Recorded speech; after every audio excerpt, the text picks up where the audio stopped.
स्वागत है आपका हमारे YouTube चैनल परफेक्ट नॉलेज में। आज हम कक्षा 10 प्रश्नावली 1.4 का सवाल नंबर 3 करने वाले हैं और उसमें हमारे 3 पार्ट दिए हुए हैं, पार्ट 1, पार्ट 2, पार्ट 2, यानी कि सवाल नंबर 1, सवाल नंबर 2, सवाल नंबर 3। हम तीनों को हल करने वाले हैं। तो देखिए क्या है। तो हमने बोर्ड पर लिख दिया है तीसरा सवाल। इसकी थ्योरी कि कुछ वास्तविक संख्याओं के 10 अम्लक प्रसार नीचे दर्शाए गए हैं। देखो नीचे दिए हैं, 3 पार्ट दिए हैं सवाल में, आप किताब में देखेंगे मैंने 1 लिखा है।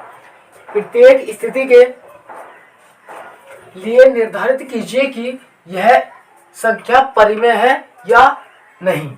यदि यह परिमेय संख्या है तो P/Q के रूप की है, तो Q के अभाज्य गुणनखंडों के बारे में आप क्या कह सकते हैं। यानी कि मैं सीधा सीधा कहूं, आपको ये संख्या दी है, आपको पता करना है कि परिमेय है या अपरिमेय है, यानी कि परिमेय है या नहीं है। ठीक है।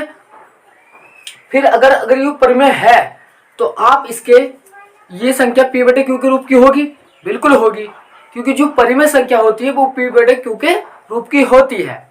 तो इन्होंने कहा कि आप Q के बारे में क्या कह सकते हैं, यानी Q के अभाज्य गुणनखंडों के बारे में आप क्या कह सकते हैं। तो चलिए करते हैं सवाल हम। देखिए कैसे होगा। मैं एक आपको मुख्यतः बात बताना चाहता हूं कि अगर दशमलव प्रसार शांत है, कैसा है, अगर 10 अम्लक प्रसार शांत है तो जो संख्या होगी वो हमारी होगी परिमेय। कैसी होगी, परिमेय संख्या। दूसरी बात, अगर दशमलव प्रसार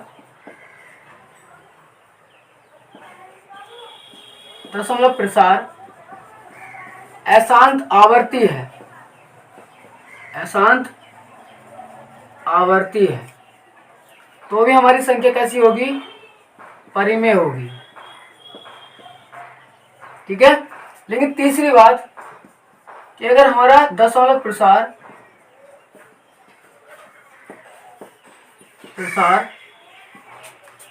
अशांत अनावर्ती है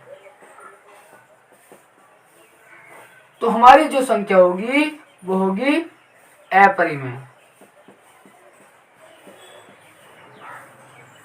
संख्या, यानी कि परिमेय नहीं होगी। सिंपल बात। ठीक है। जब परिमेय नहीं होगी तो अपरिमेय होगी, है ना। तो क्या होगी, हमारी परिमेय संख्या नहीं होगी। अब आपको ये इससे ये दिखाई दे रहा होगा कि इसका ये दशमलव प्रसार कैसा लिखा हुआ है, ये शांत लिखा हुआ है ना।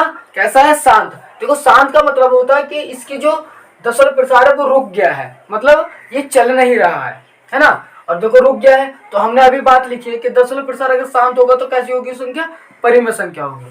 तो हम भी लिखेंगे कि चूंकि इस वास्तविक संख्या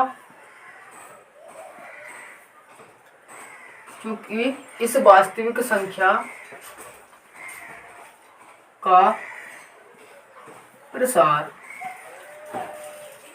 शांत है, कैसा है, या 10 अम्लक प्रसार कह देंगे हम। ठीक है। इस वास्तविक संख्या का यहाँ पर 10 अम्लक प्रसार शांत है तो यह परिमेय संख्या होगी। अगर संख्या का प्रसार 10 मतलब जो प्रसार है शांत होगा तो संख्या कैसी होगी, परिमेय होगी। अब परिमेय है तो इसलिए कहा कि P/Q के रूप की होगी, तो हमें बना के देखेंगे। तो संख्या क्या थी, 43.1 2 3 4 5 6 7 8 9 यह है। देखिए अगर हम इसका पॉइंट उड़ा दें, नीचे करते हैं, चलिए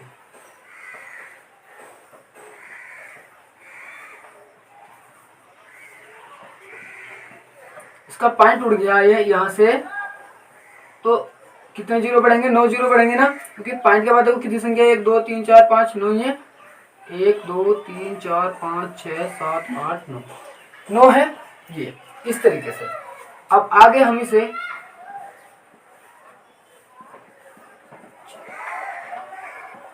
इस तरीके से लिख के, और मैं इसके हर को 10 की घात कितनी लिख सकता हूँ, 9 लिख सकता हूँ, क्योंकि देखो कितने जीरो है, 1 2 3 4 5 6 7 8 9, अगर इसे खोलूं तो यही मिलेगा। ठीक है, अब देखो इसका ये p बटे q के रूप में आ गई, हमारी संख्या p बटे q के रूप में आ गई। इसलिए कहा था कि अगर परिमेय होगी तो p बटे q के रूप की होगी, तो हमने भी कहा कि इस वास्तविक संख्या का दशमलव प्रतिशत शांत है तो यह परिमेय होगी, फिर हमने इसका p बटे q रूप बनाया। अब देखो ये इसके हर में क्या आ रहा है, 10 आ रहा है ना, और 10 को मैं इस तरीके से यहाँ पे कर रहा हूँ, है ना, नीचे आपको दिखाई नहीं दे रहा होगा, यहाँ पे कर रहे हैं यहाँ से, इसे ऊपर वाली को ऐसे तार रहा हूं मैं। देखिए इसको 10 की घात 10 को 2 गुणा 5 की घात 9 लिख सकते हैं हम, कोई फर्क पड़ता नहीं पड़ता है ना, अब भी तो 10 ही लिख रहा है।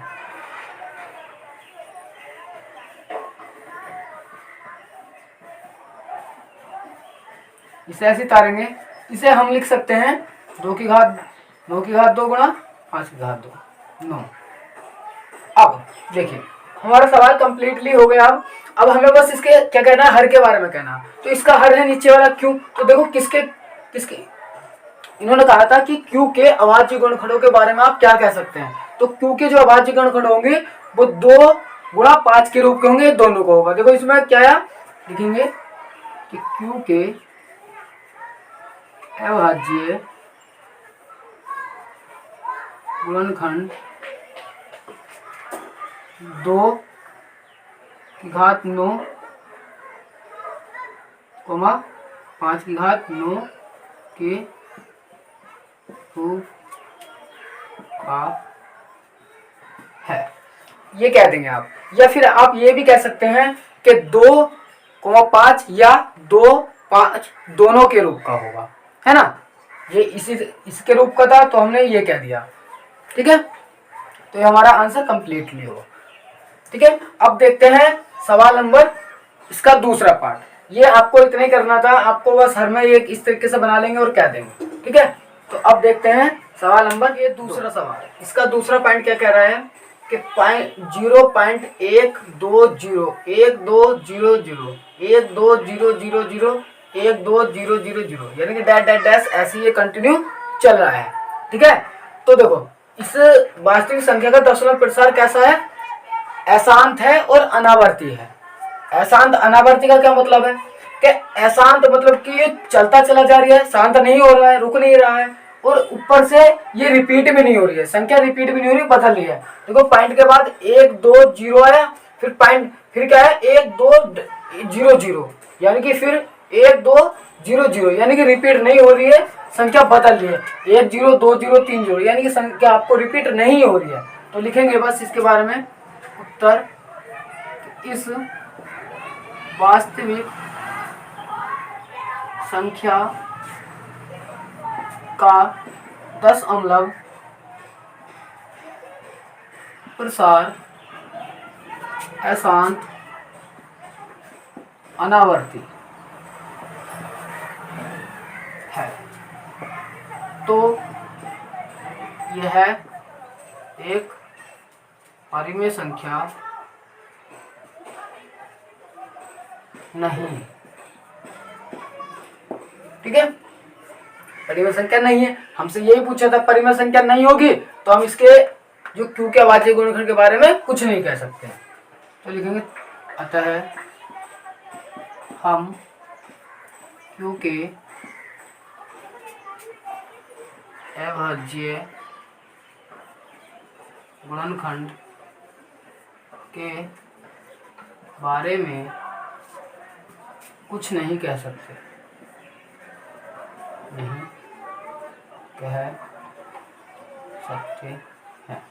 जब ये परिमेय नहीं होगी, अब परिमेय नहीं होगी तो p बटे q का रूप ही नहीं आएगा। अब p बटे q का रूप नहीं आएगा तो q के बारे में कैसे कह दोगे जब q आएगा ही नहीं। जब परिमेय होगी तभी तो पी बटा क्यू रूप होगा, और पी बटा क्यू रूप होगा तभी तो क्यू के बारे में आप कुछ कह सकते हैं, वरना नहीं कह सकते, क्योंकि इस संख्या को हम पी बटा क्यू के रूप में नहीं ला सकते हैं, तो क्यू आएगा ही नहीं, तो लिख देंगे अतः हम क्यू के अभाज्य गुणनखंड के बारे में कुछ नहीं कह सकते।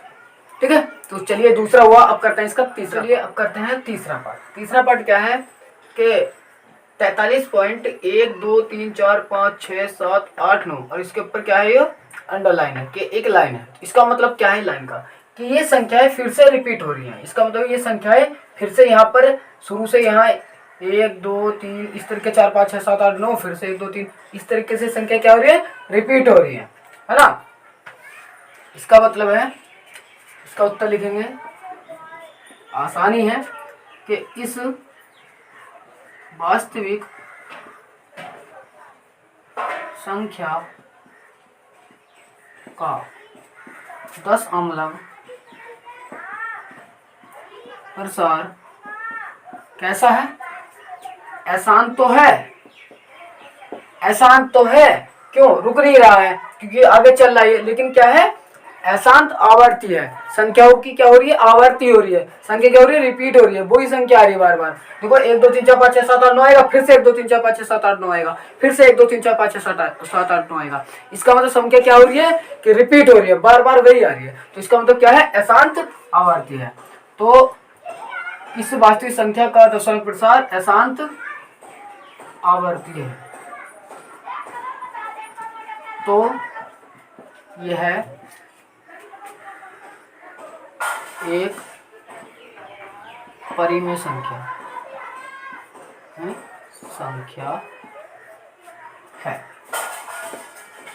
कैसी संख्या है, एक परिमेय संख्या है, क्योंकि हमने शुरू में बता दिया कि दशमलव प्रसार अशांत आवर्ती होगा तो भी क्या होगी, परिमेय संख्या होगी।